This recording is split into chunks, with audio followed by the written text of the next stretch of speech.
22개의 언어를 배웠는데 그중 한국어가 제 인생을 바꿔놓을 줄은 몰랐습니다. 사람들은 종종 묻습니다. 어떻게 그 많은 언어를 배웠냐고요. 그런데 그보다 더 많이 묻는 질문은 따로 있어요. 그렇게 다양한 언어를 구사하는데 왜 한국어가 가장 좋았나요? 처음엔 저도 이 질문에 딱 떨어지는 답을 내리기 어려웠습니다. 그런데 지금은 말할 수 있어요. 한국어는 단순한 언어가 아니라 제 인생을 통째로 바꿔놓은 운명이었습니다. 안녕하세요.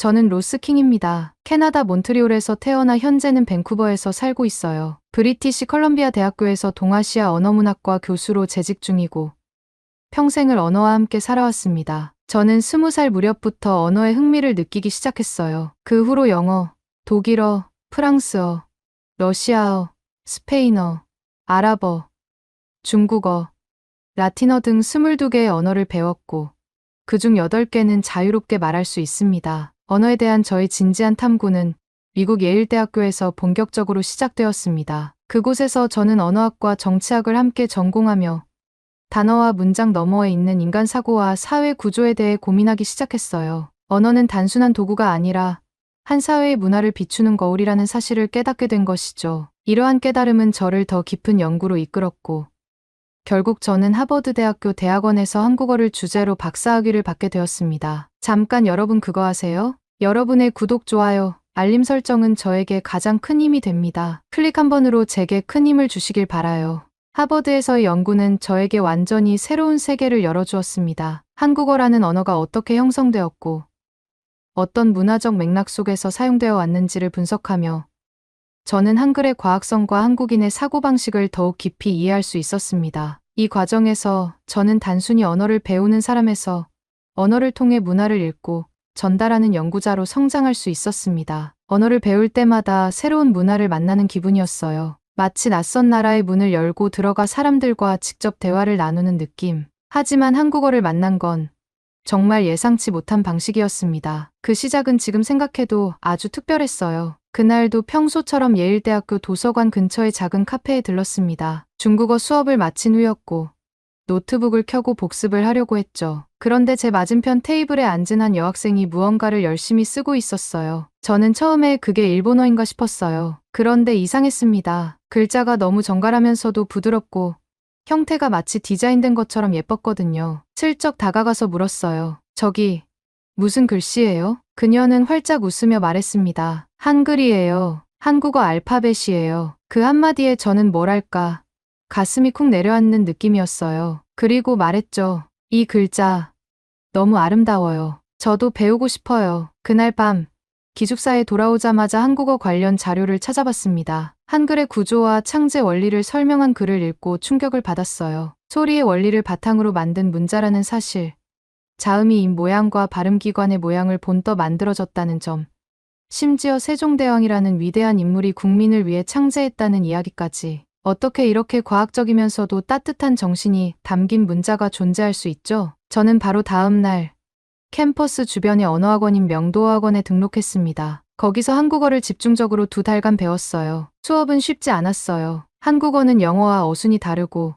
존댓말이라는 복잡한 체계도 있었거든요. 하지만 저는 빠르게 빠져들었습니다. 어느 날 수업 중 눈이 오다와 눈물이 나다의 예문을 배웠는데 이 두 문장에 공통적으로 쓰인 눈이라는 단어를 보고 저는 멍하니 앉아 있었어요. 같은 단어인데 전혀 다른 의미를 가지다니. 언어가 이렇게 감성적일 수도 있다는 걸 처음 느꼈어요. 어느 주말 학원 친구들과 함께 코리아타운에 있는 한 식당에 갔습니다. 한국어 공부를 시작한 후 처음으로 가는 본격적인 한국식 식당이었기에 마음이 조금 들떠 있었어요. 자리에 앉자마자 테이블 위에는 작은 반찬 그릇들이 하나둘 차려지기 시작했는데 그 모습이 정말 인상적이었습니다. 깍두기, 콩나물무침, 멸치볶음, 오이무침, 잡채, 계란말이까지 가지런히 놓인 반찬들을 보고 저는 이게 다 공짜예요? 라고 물었고 친구들이 웃으며 고개를 끄덕였어요. 그 문화는 정말 놀라웠습니다. 미국에서는 상상도 못할 일이었거든요. 그날의 메인 요리는 김치찌개,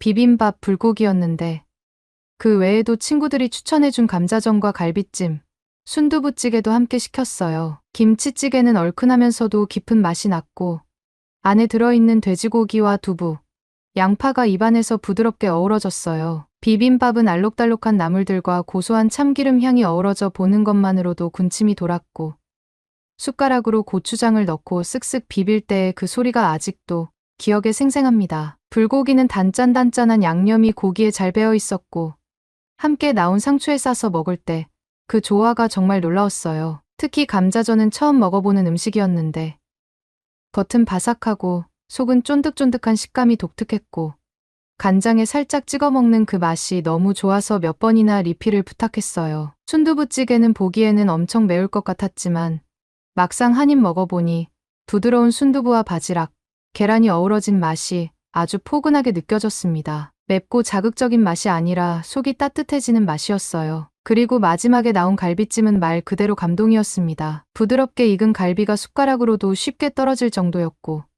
달큰한 양념에 배인 무와 당근이 입안에서 살살 녹았어요. 한 입 먹을 때마다 제가 지금 한국 드라마 속 가족 식탁에 앉아 있는 것 같은 기분이 들었어요. 그날 저는 단지 배를 채운 것이 아니라 한국이라는 나라의 따뜻함을 음식으로 처음 느낄 수 있었어요. 정칭이라는 단어의 의미를 그날 그 식탁 위에서 아주 조금은 이해할 수 있게 되었습니다. 한국어는 단지 외국어가 아니었습니다. 그 안에는 따뜻함이 있었고 철학이 있었으며 무엇보다 사람을 향한 배려가 느껴졌어요. 그리고 그 순간부터 제 인생의 언어는 한국어가 되었어요. 한국어 공부가 어느 정도 자리를 잡아가던 시기, 제게 또 하나의 기회가 찾아왔습니다. 하버드 대학교 대학원 과정에 합격하게 되면서 미국 동부로 이사를 하게 되었고, 그곳에서의 새로운 생활이 제 한국어 여정에 또 다른 전환점을 만들어 주었습니다. 하버드에서는 다양한 나라에서 온 유학생들과 함께 생활하게 되었는데, 그 중에는 한국인 유학생들도 제법 많았습니다. 처음엔 단순히 같은 동양 문화권이라는 이유로 친근하게 느껴졌고,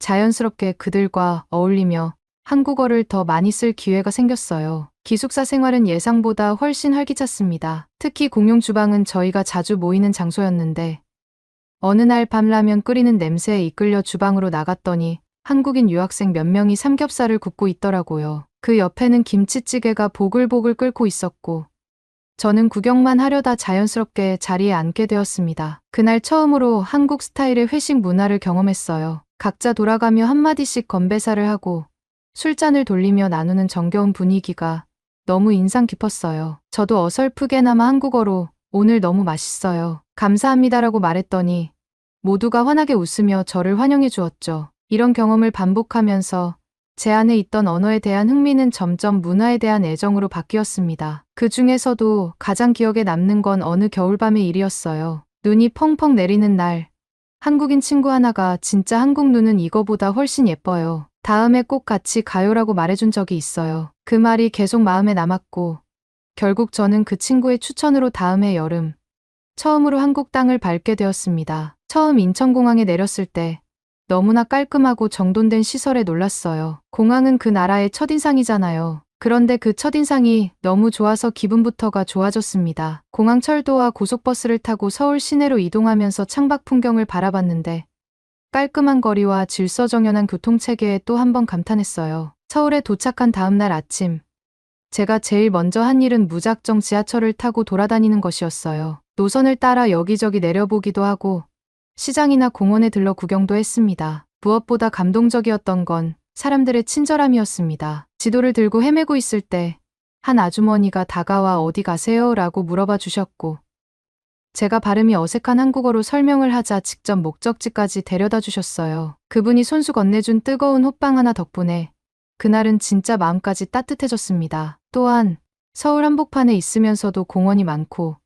자연을 가까이 할 수 있는 환경이 너무 마음에 들었습니다. 캐나다도 자연이 아름다운 나라지만 도시와 자연이 이렇게 조화롭게 어우러지는 모습은 처음이었어요. 매일 아침 숙소 근처의 공원을 산책하면서 길거리에서 들리는 한국어를 하나하나 따라해보고, 지나가는 노인분들이 아침 산책 좋지? 라고 말을 걸어오면 어색하게나마 대화를 이어가곤 했어요. 며칠 후에는 친구의 가족이 계신 대전으로 내려가게 되었어요. 친구의 어머님은 저를 진짜 가족처럼 맞아주셨고, 직접 담근 김치와 각종 반찬들을 상다리가 휘어지게 차려주셨어요. 그때 느꼈어요. 한국 음식은 단순한 식사가 아니라 사랑을 담은 표현이라는 거요. 많이 먹어, 말랐어라는 말 속에는 얼마나 따뜻한 마음이 담겨 있는지 알게 되었습니다. 대전에서 며칠을 보내며 저는 한국인들의 삶을 더 가까이서 체험할 수 있었습니다. 버스 기사님이 먼저 인사를 건네주시고, 식당 아주머니는 제가 외국인이라는 이유만으로 더 많은 반찬을 챙겨주셨고, 슈퍼마켓의 계산원은 한국말 잘하시네요라고 웃으며 말해주셨어요. 이런 순간들이 쌓이면서 저는 점점 한국을 사랑하게 되었습니다. 제가 22개의 언어를 배웠지만 그 어떤 언어도 이렇게 사람 냄새가 나는 언어는 없었어요. 말투 하나에도 정이 있고 문장 구조 속에도 배려가 느껴지는 한국어는 제게 있어서 단순한 공부의 대상이 아니라 진짜 마음으로 다가간 첫 언어가 되었어요. 그리고 그 무렵 제 인생에 또 한 번의 놀라운 사건이 일어나게 됩니다. 한국에서의 생활이 길어질수록 저는 점점 이곳이 제게 낯선 나라가 아닌 제 마음의 고향처럼 느껴졌습니다. 친구들과의 소소한 모임, 시장 골목을 걷는 발걸음, 지하철 안에서 들려오는 사람들의 일상적인 대화까지 모든 것이 저를 끌어당기고 있었어요. 어느 날은 한강공원 벤치에 앉아 책을 읽으며 흘러가는 시간을 느끼다가 문득 이곳이 제가 찾던 삶의 속도와 온도를 가진 장소라는 생각이 들었습니다. 하지만 좋은 기억만 있었던 건 아니었어요. 언어에 대한 이해는 깊어졌지만 문화적인 오해는 여전히 존재했죠. 특히 한 번은 저에게 있어 꽤 충격적인 일이 있었습니다. 서울의 어느 유명한 한정식 집에서 저녁 식사를 하던 중이었어요. 저는 그날 한국인 친구들과 함께 미팅을 겸해 식사를 하기로 했고 약간의 긴장감 속에서 자리를 함께하게 되었습니다. 음식이 나오고 반찬들이 상에 가득 차는 그 풍경은 여전히 저를 놀라게 했습니다. 다만 식사 도중 제 어금니 쪽에서 이상한 느낌이 들었어요. 예전에 미국에서 치료한 치아에 문제가 생긴 것이었죠. 이가 욱신거리기 시작하면서 제대로 음식을 씹을 수 없게 되었고 얼굴에도 표정이 굳기 시작했습니다. 친구들은 처음엔 제가 음식이 입에 맞지 않는 줄 알고 걱정스러운 눈으로 바라봤습니다. 괜찮아요. 불편하신 거 있으면 말씀하세요라며 걱정해주는 말들이 너무 고맙기도 했지만 동시에 저는 민망함과 당혹감에 뭐라고 대답해야 할지 몰랐어요. 결국 조심스레 치아 상태를 설명했는데 그 순간 친구 한 명이 단호하게 말했어요. 그럼 지금 바로 병원 가요. 근처에 치과 있어요. 제가 같이 가드릴게요. 저는 순간 멈칫했습니다. 미국에서는 이런 상황이면 예약부터 잡아야 했고 보통 며칠씩 기다려야 했거든요. 당연히 오늘은 안 된다고 생각했어요. 게다가 외국인인 저에게 병원이 문을 열어줄지도 걱정이었습니다. 그런데 친구는 제 손목을 잡고 식당을 나서더니 택시를 잡아 세웠어요. 저는 반신반의하며 그 뒤를 따랐습니다. 도착한 치과는 작지만 깔끔했고 프런트 직원은 외국인인 저를 보고도 전혀 당황하지 않았어요. 기본적인 영어도 능숙하게 하셨고 제 상태를 신속하게 파악한 후 바로 진료를 받을 수 있도록 안내해 주셨습니다. 치료 과정도 매우 체계적이었고 무엇보다 놀라운 건 의사 선생님의 태도였습니다. 제 이야기를 끝까지 듣고 차분하게 설명해 주시며 제 긴장을 풀어주려는 모습에 감동했어요. 치료가 끝난 뒤 계산서를 받았을 때는 정말 눈을 의심했습니다. 미국이라면 몇백 달러는 나올 치료가 한국에서는 상상도 못할 정도로 저렴했어요. 저는 병원 밖으로 나와 친구에게 이렇게 말했습니다. 진짜 믿기지 않아요. 여기는 정말 다르네요. 친구는 웃으며 말했어요. 여기선 이런 게 당연한 거예요. 그날 이후 저는 한국에 대해 다시 생각하게 되었습니다. 그동안 제가 느꼈던 따뜻함과 배려가 단지 사람들의 개인적인 성격이 아니라 이 사회 전체의 문화임을 깨닫게 되었어요. 치과에서의 작은 사건이었지만 그 안에는 수많은 시스템과 사람들의 노력이 있었고 그것이 외국인인 저에게도 똑같이 적용된다는 점에서 저는 진심으로 감동을 받았습니다. 또 다른 날 저는 혼자 서울의 작은 한옥 카페에 들른 적이 있었습니다. 제가 문을 열고 들어섰을 때 그곳은 마치 시간이 느리게 흐르는 듯한 공간이었어요. 좁은 골목 안에 자리한 작은 한옥 카페였는데 나무 기둥과 종이문이 그대로 보존되어 있어 마치 조선시대의 사랑방에 들어온 느낌이었죠. 카운터 뒤편에서는 연세 지긋하신 아주머니 한 분이 직접 차를 우리고 계셨고 카페 안에는 은은한 대추차 향이 퍼져 있었습니다. 제가 조심스럽게 자리에 앉아 메뉴판을 들여다보고 있으니 그 아주머니가 다가오셔서 부드럽게 말을 걸어오셨어요. 혼자 오셨어요? 어디서 오셨어요? 저는 어색하지만 정중하게 캐나다에서 왔어요. 한국어 공부하고 있어요라고 대답했죠. 그랬더니 아주머니가 눈을 동그랗게 뜨시며 환하게 웃으셨습니다. 아이고 세상에, 한국말 참 잘하시네요. 발음도 곱고 말도 예쁘게 하시네. 그 따뜻한 한마디에 저는 얼굴이 붉어졌고 괜히 마음이 간질간질해졌어요. 차를 주문하고 책을 펼쳐놓고 있었는데 잠시 후 아주머니가 쟁반에 무언가를 담아 다시 오셨어요. 이건 제가 아침에 직접 만든 약과예요. 그리고 이건 간말랭이인데 시골에서 직접 말린 거예요. 그냥 드셔보세요. 외국에서 오셨으니까 한국 맛 좀 느껴보셔야죠. 그 쟁반에는 노릇하게 튀겨낸 약과 몇 개와 말랑말랑하게 잘 말린 간말랭이 몇 조각이 정갈하게 담겨 있었어요. 약과는 입에 넣자마자 꿀의 은은한 단맛이 퍼졌고 겉은 바삭한데 속은 쫀득했어요. 간말랭이는 단맛이 깊고 부드러워 혀끝에서 사르르 녹았죠. 아주머니는 제 반응을 보시더니 기분 좋은 듯 웃으며 말하셨어요. 달달하죠.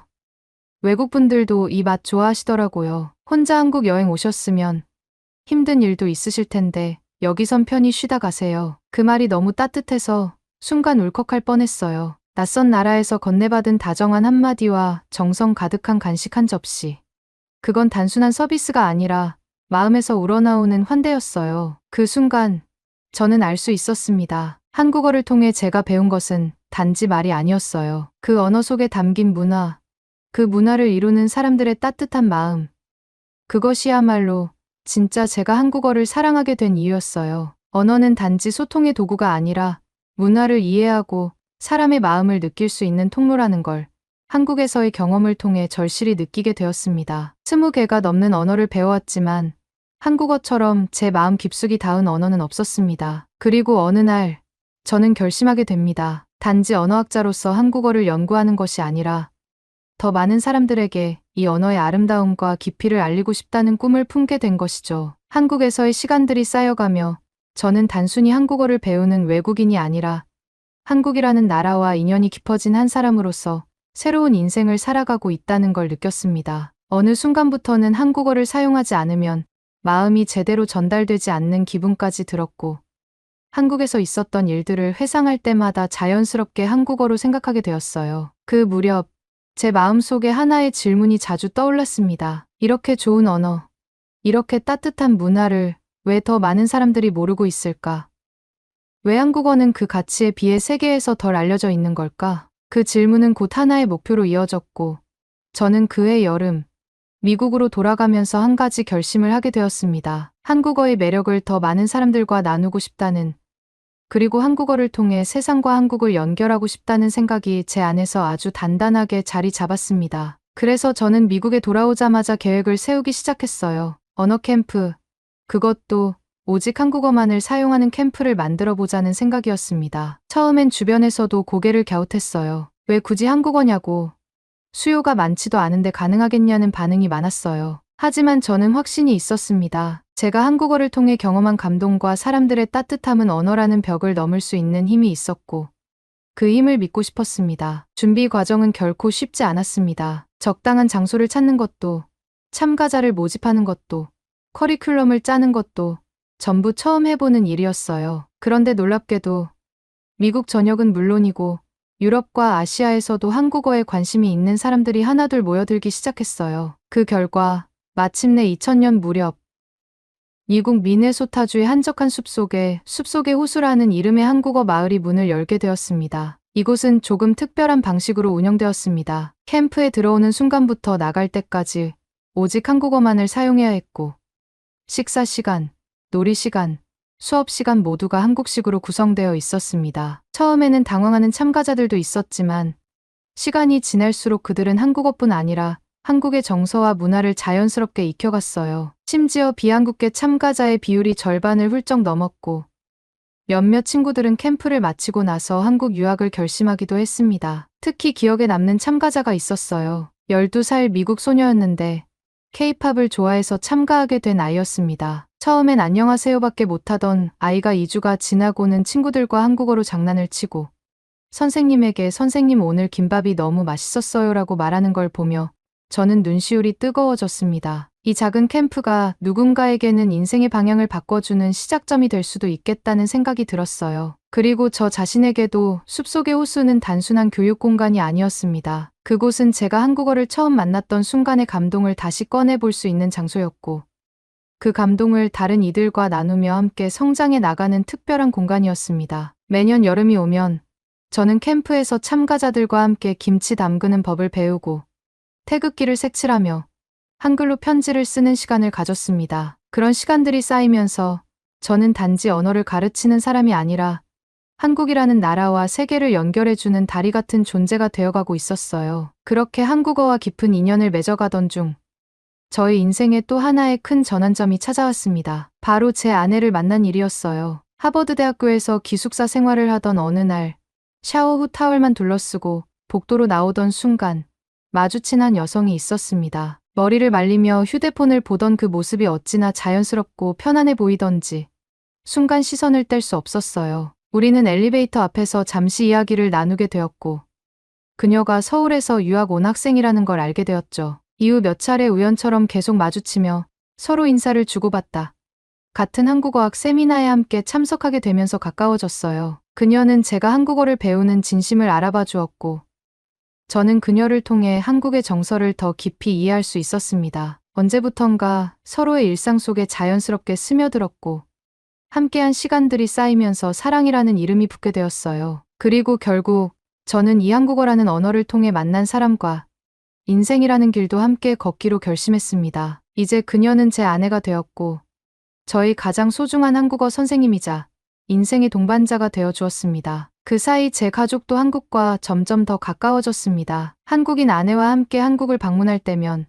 아내의 부모님이 저를 친자식처럼 대해주셨어요. 추석 때 송편을 함께 빚고 설날 아침엔 한복을 입고 세배를 드리며 저는 점점 더 한국의 가족 문화 안으로 들어가게 되었습니다. 저희 아이들도 집에서는 한국어로 말하는 걸 당연하게 여겼고 학교 발표 때는 한국 문화를 주제로 삼기도 했어요. 그런 모습을 볼 때마다 저는 마음 한켠이 뭉클해졌습니다. 그 작은 감동이 쌓이고 쌓여 저는 다시금 제 삶의 방향을 되짚어보게 되었습니다. 단순히 언어를 연구하고 가르치는 것을 넘어서 이 언어의 아름다움을 더 많은 사람들과 나누고 싶다는 마음이 점점 커져갔어요. 그래서 미국으로 돌아간 뒤 저는 한국어만을 사용하는 체험형 언어 캠프, 바로 숲속의 호수를 만들기로 결심하게 되었습니다. 처음엔 캠프를 준비하는 과정이 쉽지는 않았어요. 공간을 구하는 것도, 프로그램을 짜는 것도, 참가자를 모집하는 것도 하나부터 열까지 직접 발로 뛰며 해결해야 했습니다. 하지만 그만큼 애착도 컸고 저 자신이 처음 한국어를 접했을 때의 떨림과 감동을 그대로 담고 싶었어요. 첫 해 조심스럽게 문을 연 숲속의 호수는 입소문을 타기 시작하며 점점 그 이름을 알려가기 시작했습니다. 참가자들의 만족도가 매우 높았고 특히 부모들이 캠프 후 변화된 자녀들의 모습을 보며 감탄을 금치 못했어요. 몇몇 아이들은 캠프를 다녀온 후에도 매일 한국어로 일기를 쓰고 한국 음식을 찾아 먹으며 심지어 스스로 한국어 뉴스나 드라마를 찾아보는 모습까지 보여주었습니다. 이런 반응들이 쌓이면서 다음 해부터는 참가 신청이 폭주하기 시작했어요. 처음엔 몇십 명이던 대기자 명단이 몇백 명으로 늘어나더니 급기야 정원이 채워지기 전에 접수 자체가 마감되는 상황까지 벌어졌습니다. 이제는 등록을 위해 1년 전부터 준비해야 한다는 이야기가 나올 정도로 숲속의 호수는 쉽게 들어올 수 없는 곳이 되어버렸어요. 심지어 한국에서조차 이 캠프 이야기를 듣고 자녀를 보내고 싶어하는 부모님들이 생겼습니다. 왜 미국에 있는 한국어 캠프가 우리나라보다 더 한국 같냐는 이야기를 들었을 때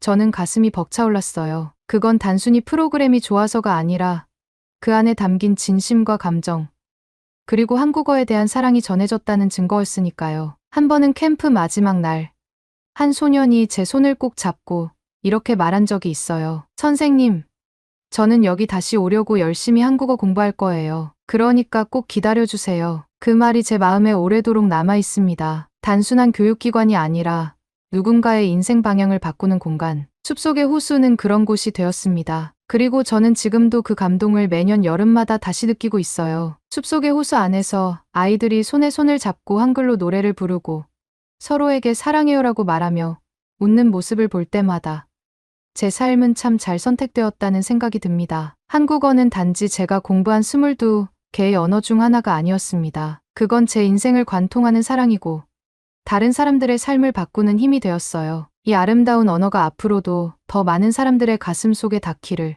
진심으로 바랍니다. 지금까지 한국어와 인연을 맺은 언어학자 로스킹이었습니다. 오늘의 이야기는 여기까지입니다. 오늘의 사연이 마음에 드셨다면 구독, 좋아요 부탁드리겠습니다. 소중한 시간 긴 이야기 끝까지 들어주셔서 진심으로 감사합니다. 앞으로도 더 좋은 사연으로 여러분을 찾아오겠습니다. 시청해 주셔서 감사합니다.